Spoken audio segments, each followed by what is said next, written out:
In the frozen forests of Europe and across the endless white plains of Russia, soldiers faced an enemy that never slept and never showed mercy the cold. Out there, in the deep winter of World War II, food froze as hard as stone, water turned to blocks of ice, breath crystallized in the air, and men learned quickly that sometimes survival came down to something as simple as a warm drink. Because in temperatures that stole the strength from your muscles and the feeling from your hands, warmth wasn't a luxury. It was life. But in those brutal conditions, one tiny invention changed everything. A small, unassuming metal box, small enough to slip into a pocket jet, powerful enough to boil water in minutes. It was called the pocket stove, and in the hands of soldiers scattered across the snowbound front lines, it became one of the most trusted, most essential tools ever carried into war. Lightweight, silent, almost indestructible. It proved that sometimes the difference between freezing and fighting comes from the smallest spark. Its birth was not the result of innovation for comfort, but innovation for survival.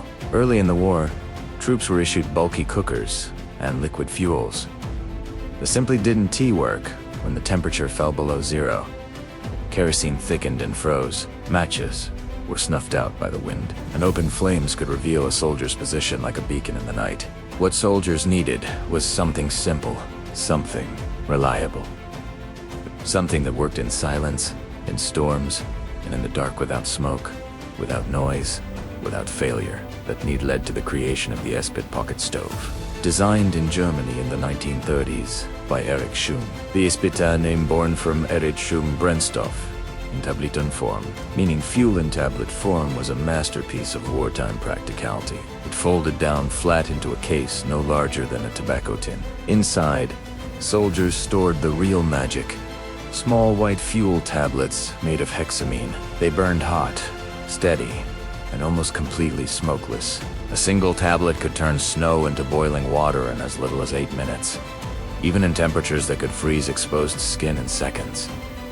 The beauty was in its simplicity. No pumps, no valves, no bottles. Just unfold the metal supports, strike a spark, and let the silent blue flame do its work. It was the kind of tool that soldiers came to depend on quietly, without fanfare, because it always worked. And it wasn't only German soldiers who trusted it. Allied troops encountered Espit stoves on the battlefield and quickly adopted them for their own use. Captured stoves were prized trophies among British and American soldiers. Soviet troops used their own versions deep in the winter forests. High in the Alps, German mountain units melted snow for drinking water. British commandos carried folding stoves on frigid Norwegian patrols. Downed airmen relied on them to heat canned rations while hiding behind enemy lines.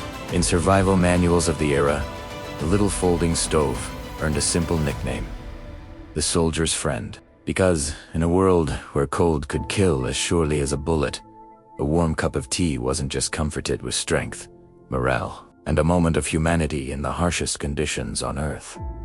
Hexamine, the fuel that powered the stove, was as ingenious as the stove itself. Formed by combining formaldehyde and ammonia, it created a dense block of energy that burned at over 1,200 degrees Fahrenheit. It didn't spill. It didn't freeze. It produced almost no smoke. And when it burned, the flame was faint and nearly invisible in daylight, perfect for soldiers who needed to stay hidden. The only downside was the smell, a sharp hint of ammonia. But for troops fighting through snowstorms and sub-zero nights, that was a tiny price for a fire that never failed. After the war, mountains of surplus gear entered the civilian world. Hunters, mountaineers, explorers, and early survivalists adopted the pocket stove immediately. It was compact, durable, reliable. Everything you want when the weather turns against you. And incredibly, more than 80 years later, modern Espit stoves remain almost identical to the originals. Because good design doesn't need to be reinvented. It simply endures. Even today, NATO forces carry them. Backpackers use them. Preppers store them. And the same little fuel tablets can start campfires, warm meals, or boil water anywhere on Earth.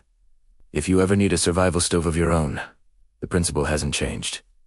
A folding metal frame, a handful of tablets, a canteen cup. Shield your flame from the wind.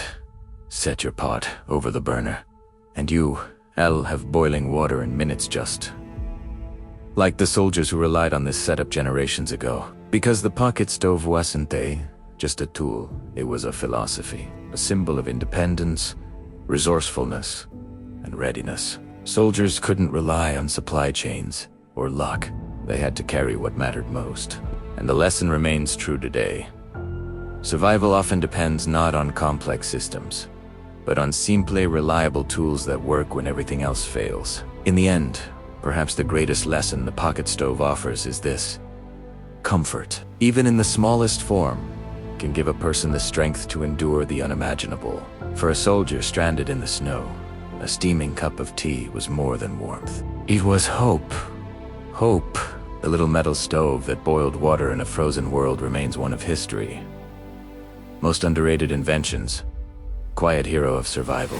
Its descendants continue to heat meals and melt ice for soldiers, adventurers, and explorers around the globe.